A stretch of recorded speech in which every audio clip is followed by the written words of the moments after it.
we start characteristic number 1. The first thing that we always look at whenever we're graphing any rational function are the non-permissible values. And the non-permissible values, we've already determined that they're going to be our vertical asymptotes or our holes. So if we look at this first function, which is already factored for us, x plus 3, x minus 3, x plus 1. What are the non-permissible values? X can't equal 3, and x can't equal -1, because then you would divide by 0. In this case, are they going to be vertical asymptotes or holes? They're going to be vertical asymptotes. Nothing simplifies, right? We only have a hole or a point of discontinuity if something simplifies away. Since nothing simplifies away, we're going to have 2 vertical asymptotes, one at x equals -1, one at x equals 3. So we have this vertical asymptote here, this one here. This happens to be 1. Can you see that the degree is bigger on the bottom? Right? When we get to characteristic 2, that's telling us that there's a horizontal asymptote at y equals 0. But right now, we're just worrying about characteristic number 1, which is looking at our non-permissible values. In this second example, now we have x minus 3 on the top and x minus 3 on the bottom. Those would simplify. We still have a non-permissible value that x can't equal 3, but now this is going to end up with a hole. And the way that we find the equation or the coordinates of this hole, how I know that this hole is at 3, 4, is after it simplifies, our equation becomes y equals x plus 1. And we graph that just like we've graphed it in the past. That's a straight line with a y-intercept of 1 and a slope of 1. And then if I plug in 3 for x into this simplified equation, 3 plus 1 is 4, I get the point 3, 4. So on the normal line, you would have the point 3, 4. But now, since 3 is a non-permissible value, we make that show up as a hole on our graph. So anytime one of your factors cancels out, you're going to get a hole.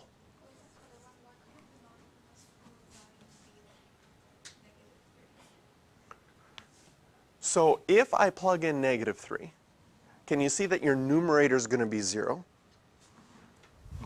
And I'm going to get -6 here and -2 there. So I would have 0 over 12. What is 0 divided by 12? 0. It's possible, right? The only time you have a non-permissible value is when you're dividing by 0. So the second one, when we cancel that the x minus 3, right? Why do we have to write since they cancel that, shouldn't we like add the equation? Okay, say that again. Since So since we cancel that, it's not for this one, but this next one, okay. yeah, for that. So when we cancel that x minus 3 and x minus 3. Yeah.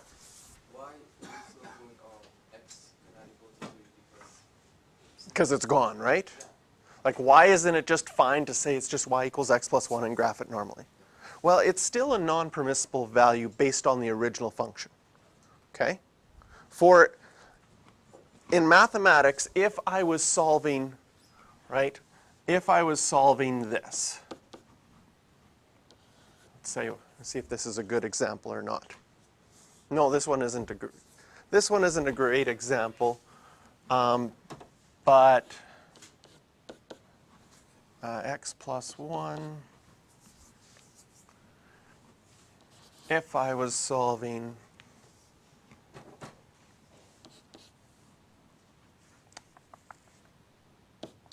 this, okay? If I was solving this equation, and I made this one up so that it didn't work. Just a second, that's got to be a 5. There we go. Can you see that when x is 8, this works? Okay? That's the solution. However, if I square both sides, if I do something to this, then I get x minus 1 equals x squared minus 10x plus 25. Oh, x plus 1, thank you. If I square both sides, that's what I get. And if this is a quadratic equation, you know how to solve it. You could move the x over x squared minus 11x, move the 1 over plus 24, and this factors nicely to be x minus 8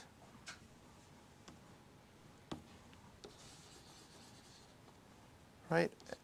X minus 8, x minus 3. Okay? So I chose this question originally because I knew that x equals 8 would be an answer. But now that I've factored this, x equals 3 is also an answer. But what happens when I plug in 3 into the original equation here? On the left, I would get the square root of 4, and on the right, I would get negative 2. Is the square root of 4 negative 2? No. Square roots are always positive. If you type square root of 4 into your calculator, has it ever given you negative 2? No. We only have the plus or minus when you square root both sides. So in mathematics, doing something along the way may produce an extraneous root. In this case, 3 is an extraneous root. In this graph, graphing y equals x plus 1 produces an extraneous point, per se. There's a hole in that graph because if we go back to our original graph and tried to plug in 3 into our original equation, you get a problem. And so we always go back to our original equation to see that's what we were trying to graph. If they wanted us just to graph y equals x plus 1, they would have given us just y equals x plus 1. Here, there's something that happened that caused that graph to have a non-permissible value at 3, so we have to show that on the graph. Okay, so example number 1. Again, what we're going to do for these is we are going to graph them completely. So we're focusing on the characteristics. Right now, this question is focusing on non-permissible values and whether they end up as vertical asymptotes or holes. But we're going to work through the process just to see as many graphs as possible and what they look like. So, in the first one, in all of our questions, life is easier if we factor things completely first. The top is a difference of squares.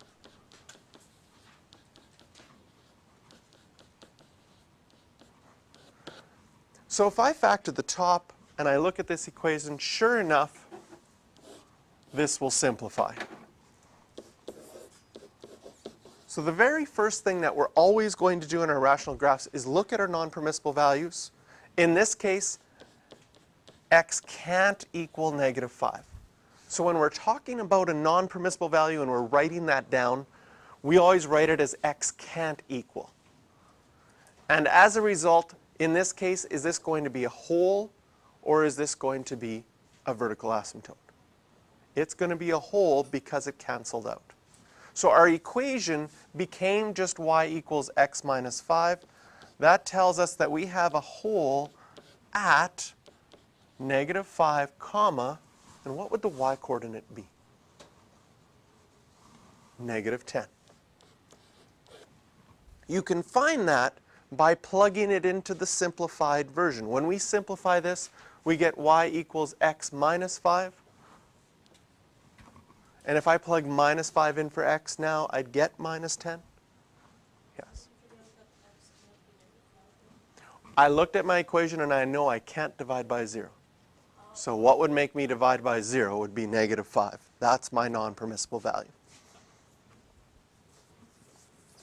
Okay, when graphing this, and this will be characteristic 2, which we'll get to in the second example, but since we've done it already in section 2.2, the next thing we look at is what's going to happen as far as horizontal asymptotes or oblique asymptotes.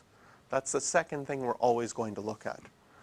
And so if we If we titled the first one as non-permissible values, the second thing that we look at is horizontal asymptotes or oblique asymptotes.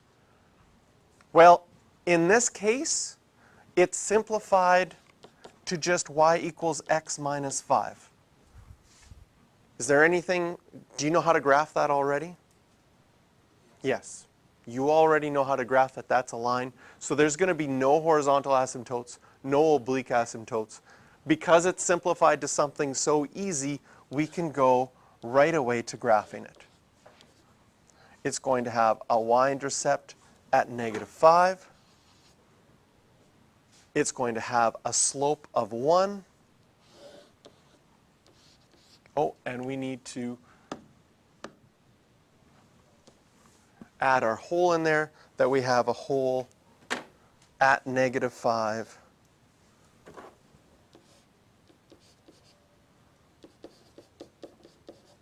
-10. So this would be our final graph.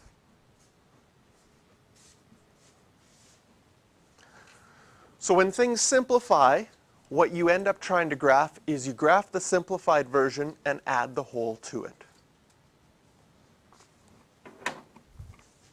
The second example here, again, we factor if we can, and I have a common factor of 2 that I can pull out of the top.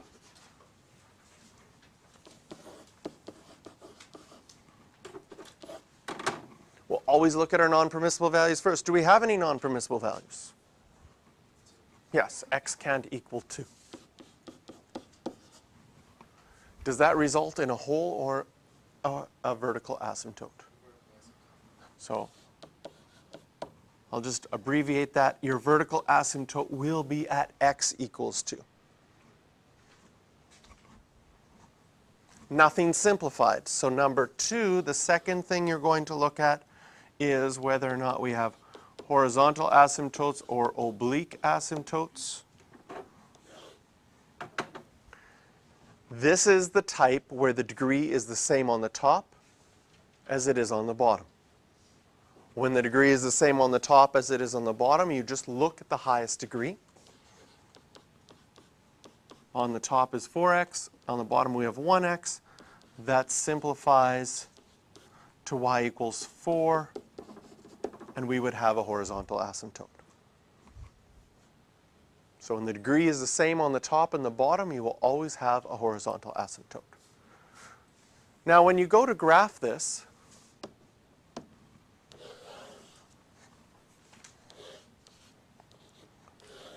we start by graphing by showing all of our asymptotes. So we take out our red pen, we have an asymptote at x equals 2. That's going to be our vertical asymptote. And we have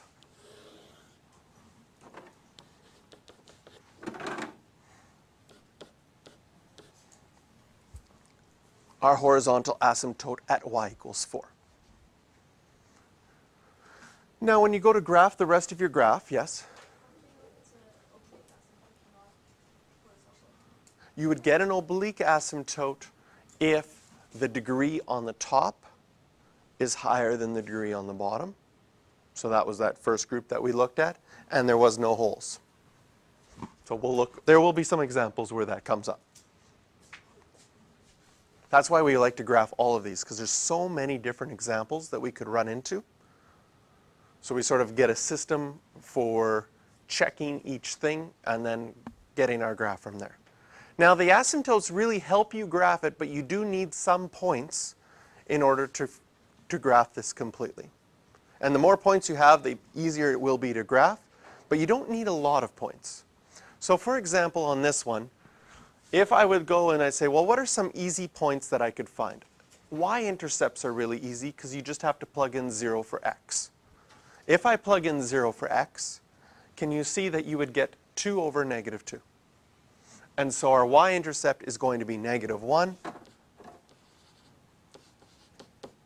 And we can plug that point in. X-intercepts are also fairly easy to find, especially if you could factor your numerator. Because an x-intercept, algebraically, you solve that. I'm just going to scroll up so we can see the factored form. An x-intercept you solve by plugging in 0 for y. So if I plugged in 0 for y, if this was a 0 right here, the only way a fraction is ever equal to 0 is if the numerator is equal to 0. And since it's already factored, what's going to make the top equal to 0?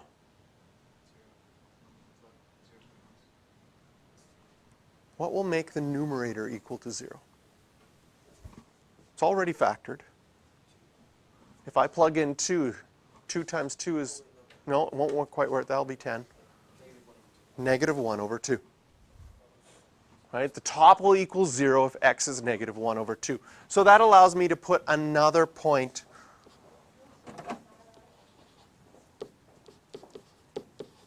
on my graph. So I have those 2 points.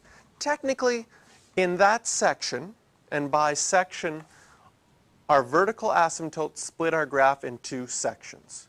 And so we have one vertical asymptote. This separates our graph into 2 sections, what's left of that vertical asymptote and what's right of that vertical asymptote. Once you have one point in a section, usually it's enough to graph it. Not always, but usually it is. In this case, it would have been. I know that this graph has to go towards my asymptotes, so I know that that section will look like that. I need to finish my graph. I need to graph something in the other section when x is bigger than 2. So what I do is I choose a point. Why not choose x equals 3? I plug that in just like a table of values I would normally plug in a table of values. If I plug in 3 into my equation, can you see that I'll get 12 plus 2, 14 on the top, 3 minus 2, 1 on the bottom. So I would need on my graph to find the point 3, 14, which would probably be way up here. And again, that's going to be enough for me to graph this. Once I have that one point, if it's up in this top corner and it has to go towards the asymptotes, can you see that that section, only thing possible for that would be to look like that? Okay? So that's how we're going to use our asymptotes and points to help us graph it. Yes?